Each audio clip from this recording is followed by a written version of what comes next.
Hey, it's Lindsay from the world famous Pacific Coast Hobbies. I just want to show you some of the new Traxxas stuff we have in stock. We have this new X-Max with a snap-on truck body. It has 22 LEDs in it. It's 8S compatible, but inside this box it also has the dual charger with two 3S 5000 batteries in it. So if you guys want to come check that out, there's a limited edition body. They just got it. I also have my new 2018 E-Revo for display and demo here. It has the new quick release body, metal drive shafts, and the new VXL system in it. So if you want to come check that out.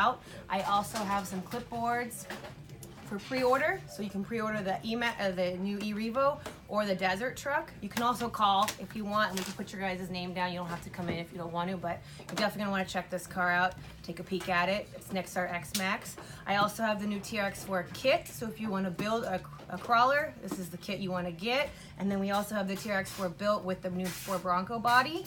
And if we want to come meet the guys from Traxxas, I have 2 representatives coming this Sunday, March 4th, from 12 to 4.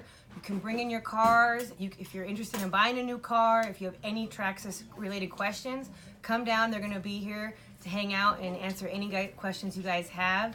And just be here to hang out, and it'll be really fun. So come on down on Sunday from 12 to 4.